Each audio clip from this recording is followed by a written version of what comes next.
오늘은 고린도후서 12장 7절에서 9절까지의 말씀으로 하나님의 은혜에 대한 깨달음을 나누겠습니다. 바울은 육체에 가시가 있었습니다. 그리고 사탄의 사자라고 말하면서 그것을 제거해달라고 하나님께 3번 구했습니다. 그래서 하나님은 내 은혜가 너에게 족하다라고 하셨습니다. 여러분, 이 육체의 가시는 어떤 사람은 질병이라고 말합니다. 좋습니다. 바울이 안질로 간질로 고통을 겪었다. 바울은 돌에 맞아서 쓰러진 적이 있었기 때문에 그것으로 말미암아 내가 크게 손상을 입어서 그는 한 번씩 정신을 잃고 쓰러질 때가 많았다. 강단상에서 설교하다가도 그냥 간질로 발작을 일으키면서 사람들 앞에 부끄러움을 당하고 그것이 연약한 것이었다. 그리고 바울은 많은 병을 가지고 평생을 치료하면서 겸손해졌다라고 말하는데 과연 그럴까요? 좋습니다. 그렇다 할지라도 하나님의 응답은 무엇입니까? 내 은혜가 너에게 족하다 했습니다. 이것은 병이 은혜가 아닙니다. 하나님이 바울이 주신 은혜는 내가 하나님의 은혜로 말미암아 사도의 직임을 받았다라고 했습니다. 사도의 은사가 하나님의 은혜입니다. 그 다음에 하나님의 은혜는 죄가 많은 곳에 은혜가 더하여졌다라고 했는데 죄는 은혜가 아닙니다. 은혜가 무엇입니까? 바로 하나님의 용서를 말하는 것입니다. 그리스도 예수 안에 인자인 결코 정죄함이 없습니다. 여러분, 사람들은 죄가 은혜야? 심각한 문제입니다. 죄는 은혜가 아닙니다. 그럼 예수님이 늘 죄를 지으며 살았습니까? 은혜가 많으신 분인데, 은혜와 진리가 충만한 분이었는데 예수님은 죄가 충만한 분이었습니까? 악이 가득한 분이었습니까? 아닙니다. 예수님은 은혜와 진리, 여러분, 은혜는 거저 준다는 뜻입니다.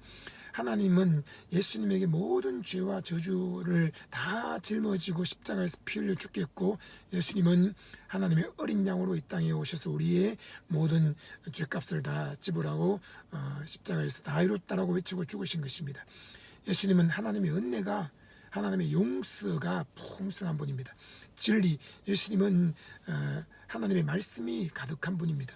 말씀이 육신이 되어 우리 가운데 거하시면 우리가 그 영광을 보니 아버지의 독생자의 영광이요 은혜와 진리가 충만하더라고 했습니다. 여러분, 이 죄는 은혜가 아닙니다. 꼭 기억해야 됩니다. 우리는 죄를 지으면서 이건 하나님의 은혜야 아닙니다. 죄를 사함받는 것이 은혜고 예수의 피가 은혜인 것입니다. 죄를 절대로 지으면 안 됩니다. 그러므로 우리는 성령님 죄를 짓지 않고 거룩한 삶을 살게 해주세요라고 도움을 구해야 됩니다. 내 힘으로는 거룩한 삶을 살 수가 없습니다. 율법을 완벽하게 지킬 수가 없는 것입니다. 그러나 성령을 쫓아 살면 율법의 요구가 이루어진다고 했습니다. 저는 아침에 눈을 뜨면 성령님 안녕하세요, 행복합니다, 사랑합니다, 감사합니다라고 말씀드리고, 성령님 오늘도 거룩한 삶을 살게 해주세요라고 도움을 구합니다. 그러면 성령님의 인도하심 때문에 마음에서 죄가 떠오르지 않고 거룩한 삶을 살게 되는 것입니다. 여러분, 목마름이 은혜가 아닙니다. 어떤 사람은 목이 말라요, 고독해요, 쓸쓸해요, 외로워요, 그러면서 그것을 은혜인 줄 아는데 아닙니다. 다 사람들에게 따돌림 맞고 무인도에 살고 그러면 은혜입니까? 아닙니다. 여러분, 은혜는 예수님이 나와 함께 계시는 것이 은혜입니다. 성령이 내 안에서 강물처럼 흘러 넘치는 것이 은혜입니다. 여러분, 우리는 이런 은혜를 날마다 누리며 살아야 되는 것입니다. 저도 예전에 목이 마른 사람이었습니다. 그런데 예수를 믿기만 했는데 내 안에 태양보다 더 큰 빛이신 예수님이 가득히 들어오시고, 예수를 믿기만 했는데 내 안에 목마름이 사라지고 영원히 솟아나는 샘물이 터져나오게 되었고 생수의 강이 흘러 넘치게 된 것입니다. 이것이 은혜입니다. 병이 은혜입니까? 아닙니다. 그러면 병원에 있는 수많은 암 환자들, 중풍병자, 간질병자, 자폐아들, 그런 사람들이 하나님의 은혜라고 해야 될 것입니다. 아닙니다.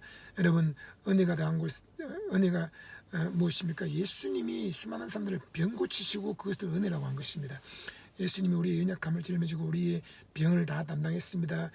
그리고 우리가 믿음으로 말미암아 병 고침 받고 또 병 낫기를 위해서 스르기를 위해서 병 나을 때 그것이 은혜인 것이지 병은 은혜가 아닙니다. 여러분, 병이 은혜가 아니라 하나님이 치료할 수 있는 의사를 주셨고 깨끗한 음식을 먹으라고 우리에게 좋은 것을 창조해서 그 곡식, 채소, 과일을 먹게 한 것입니다. 생선을 먹게 한 것입니다. 그리고 여러분, 이 땅에서 병 낫는 것이 은혜인 것입니다. 예수님이 은혜로 수많은 사람들이 병을 고친 것입니다. 병은 은혜가 아닙니다. 병 고침이 은혜인 것입니다. 그리고 가난이 은혜가 아닙니다. 가난하면 겸손해집니까? 아닙니다. 여러분, 하나님의 공급하심이 은혜인 것입니다. 어리석은 것이 은혜입니까? 아닙니다. 하나님이 지혜를 주신 것이 은혜인 것입니다. 예수님이 은혜입니다.